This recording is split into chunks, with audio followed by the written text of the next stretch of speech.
Olá, meus amados e amadas. Você está no canal Filho do Rei, com o irmão André, crente em Jesus de Nazaré. Amém? Tenho aqui uma palavra de Deus para você. Hoje é 31 de julho de 2026, sexta-feira. 7 meses do ano já se passaram. E você precisa agradecer a Deus porque você está vivendo. Vou te fazer uma pergunta. Se você soubesse que hoje seria o seu último dia na Terra, o que você faria? Ouça a palavra de Deus, quem sabe você vai encontrar uma resposta. Lucas, Evangelho de Lucas, capítulo 22, versículo 4, 5 e 6, diz assim a palavra de Deus. Este foi entender-se com os principais sacerdotes e os capitões sobre como lhes entregaria a Jesus. Então, eles se alegraram e combinaram lhe dar dinheiro. Judas concordou e buscava uma boa ocasião de lhe entregar sem tumulto. Amém? Lucas capítulo 22, do 1 ao 6, é o plano de tirar a vida de Jesus, que é o que nós estamos vendo hoje. Do 7 ao 13, os discípulos preparam a Páscoa. Do 14 ao 18 é celebrada a Páscoa, Jesus, né? Do 19 ao 26 é a nova aliança, é a ceia do Senhor, estabelecida a nova aliança que Jesus estabeleceu. Do 24 ao 30 seja o maior como se fosse o menor. Jesus ensina sobre isso. Do 31 ao 38, Pedro é avisado que vai negar a Cristo. O próprio Cristo avisou. Do 39 ao 46, Jesus vai para o Getsemane, aquele momento muito difícil, onde Jesus suou sangue. Do 47 ao 53, Jesus é preso. Do 54 ao 62, Pedro nega Jesus. Do 63 ao 65, os guardas zombam de Jesus. Do 66 ao 71, Jesus perante o Sinédrio, que era a cúpula religiosa daquele contexto, tá certo? Do povo judeu. Vamos aqui ao versículo 4, que vai dizer assim: Este foi entender-se com os principais sacerdotes e os capitões. Este é Judas. Judas estava tramando, combinando como haveria de entregar Jesus aos principais sacerdotes e aos capitães. Principais sacerdotes é exatamente assim, tinha o sumo sacerdote, tinha lá os outros sacerdotes, a liderança que formava o sinédrio, era quem poderia tomar a decisão, quem poderia dizer que Jesus poderia morrer ou viver, tomaram decisões nesse sentido, político-religioso. Então, os capitães aqui é uma referência à segurança do templo, que era um negócio bem preparado, tinha que ter segurança mesmo, como tem que ter em todo lugar. Nós devemos ter segurança humana, mas principalmente a de Deus, né? Então, aqui, os principais sacerdotes, junto com os capitães, junto com Judas, estavam macomunados para achar o melhor momento para entregar Jesus, para trair Jesus. O versículo 4 vai continuar dizendo assim: sobre como lhes entregaria a Jesus. Olha, isso é muito, para mim, isso é muito assim, é dramático, é impressionante, porque tudo estava preparado. A liderança religiosa, somos sacerdote com os demais sacerdotes, todo o sinédrio formado, né? Então, junto com Judas, junto com os guardas que faziam a segurança, tudo pronto. Estava esperando só o momento ideal. Por que esse momento ideal? Olha, assim, olhando esse contexto, assim, nós podemos aprender que a traição, a pior traição é daquele que está perto de você, tá certo? O que é longe, que lhe faz mal, é distante, você até entende um pouco melhor. Porque Judas, ele é um dos apóstolos, ele andou com Jesus, mas ele não creu em Jesus. Então, isso é uma coisa muito, muito séria, porque ele andou com Jesus, estava junto com Jesus, mas acabou não crendo, apenas um religioso que, junto com os outros religiosos, decidiram trair Jesus. Amém?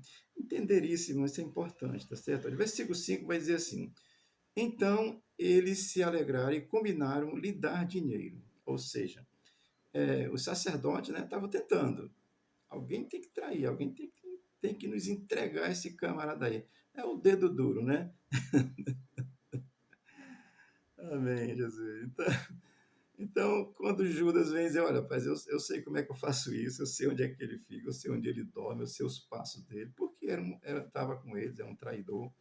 Né? Então, assim, e o que é interessante, eles combinaram em dar dinheiro. Olha, nós vamos te pagar. E o combinado foi 30 moedas de prata. 30 moedas de prata, de acordo com o Velho Testamento, está na lei mosaica, era o preço pago pelo escravo ferido por um boi. Esse era o preço pago, era 30 moedas de prata, tá certo? Se o escravo fosse ferido, quem fosse o dono do boi pagaria, porque o escravo agora não podia mais trabalhar, estava ferido. É importante a gente compreender isso, porque Cristo foi ferido pelas nossas transgressões. Leia a Bíblia, meu querido. Leia Isaías 53, você vai ver lá o retrato de Cristo sendo crucificado, tá certo? Profecias antes de Jesus, antes de acontecer, tá certo? É importante entender essas coisas, porque Cristo. É... Eu vou ler aqui um texto para vocês, Mateus 26, 15, que diz assim: E disse: Que quereis me dar? E eu vou-lo entregarei. E eles lhe estipularam 30 moedas de prata. Por que eles estipularam 30 moedas de prata? Porque estava profetizado. Olhe, e a profecia bíblica, a palavra de Deus se cumpre. Jesus disse que passará o céu e a terra, mas não passará a sua palavra. Lá em Zacarias, livro do profeta Zacarias, capítulo 11, versículo 12, 13, está profetizado que isso aconteceria. E Zacarias profetizou muito antes de Jesus nascer, e 11, capítulo 11, versículo 12, 13 diz assim: Eu lhe disse, se acharem melhor assim, paguem-me, se não, não me paguem. Então eles me pagaram 30 moedas de prata. E o Senhor me disse, lancei isso ao oleiro, o ótimo preço pelo qual me avaliaram. Por isso, tomei as 30 moedas de prata e a atirei no templo do Senhor para o oleiro. Olha, é interessante como a Bíblia se cumpre, tá certo? Ah, quando Judas viu que tinha traído Jesus e o negócio não era daquele jeito, ele realmente foi um traidor, ele foi entregar as moedas. O texto vai. Depois eu vou ver isso aqui para você, eu vou antecipar logo. Ele foi devolver as moedas para os sacerdotes. O sacerdote, não, fica contigo, porque religião é assim, meu irmão. Ele quer levar vantagem, ele quer fazer ali o seu intento, mas ele não quer se comprometer, não. Ele disse, não, fica com as tuas moedas aí. E a Bíblia vai dizer que ele lançou as moedas sobre o templo. E os sacerdotes juntaram, compraram um campo chamado Campo do Oleiro, que foi separado, a Céldama, que é campo de sangue, que foi separado para sepultar os estrangeiros naquele contexto de Israel. Olha como a profecia se cumpre cabalmente. Amém? Então, assim, aí o versículo 6 vai dizer: Judas concordou e buscava uma boa ocasião para entregar sem tumulto. Ora, Cristo tinha muitos seguidores, então ele não queria chamar atenção. Gente, isso vem sendo tramado. Eu vou contextualizar. Como foi tramado esse pseudo-golpe de Estado que esses mentirosos disseram que foi golpe CC? Vem tramado há muito tempo, há muitos anos, até que encontraram a ocasião de enganar os irmãos. Aquele coronel safado, traidor, levou os patriotas para lá, para uma emboscada já armada, preparada. É isso que o traidor faz, tá certo? Estou só atualizando, tá bom? Mas Judas concordou e buscava a melhor ocasião.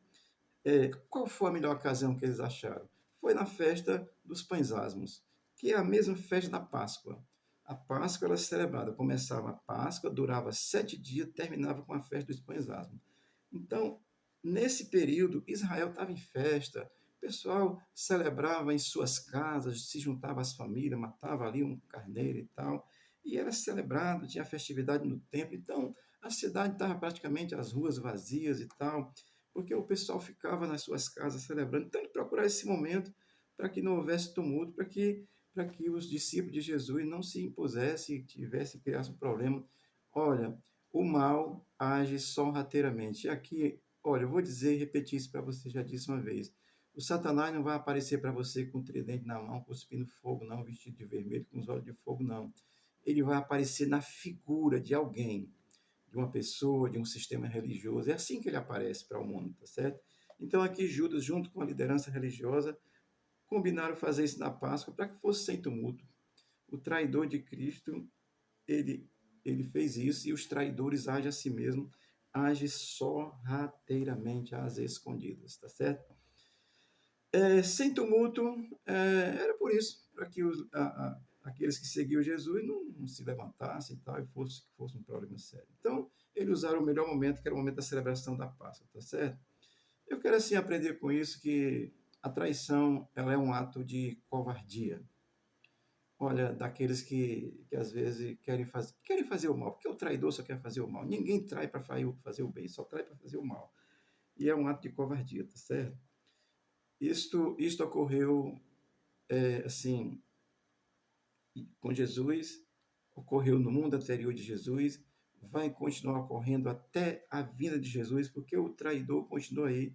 O Satanás continua agindo no mundo, agindo nas pessoas e através de pessoas, e através de sistemas religiosos e através de sistema de governo, tá certo? É assim que o mal age. Nesse contexto, agiu através do sistema de governo romano, ou de governo judeu, naquele contexto, que era dominado pelos romanos e tal, tem toda essa história. E isso é muito interessante, você pensar sobre isso. Por isso que eu comecei perguntando se hoje fosse seu último dia de vida, como foi o último dia de Jesus? Porque dali a sequência foi ser crucificado e morto, tá certo? Eu quero dar um destaque aqui, porque é importante, tá certo?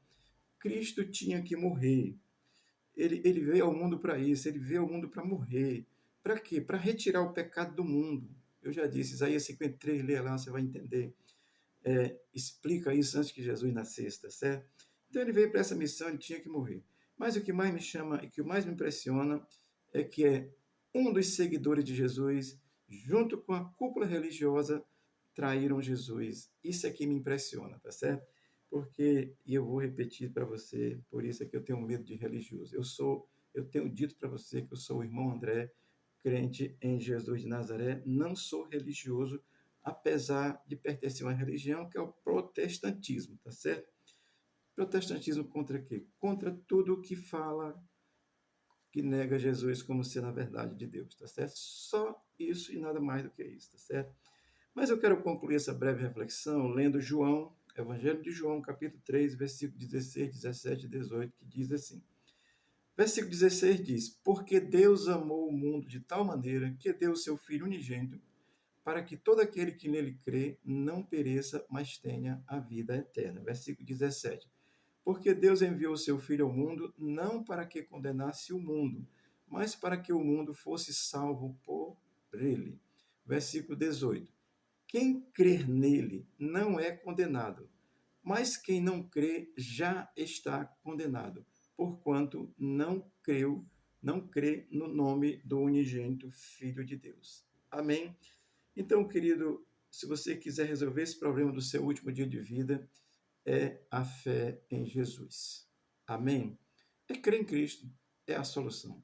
Você pode viver sem Cristo, ó, maravilha.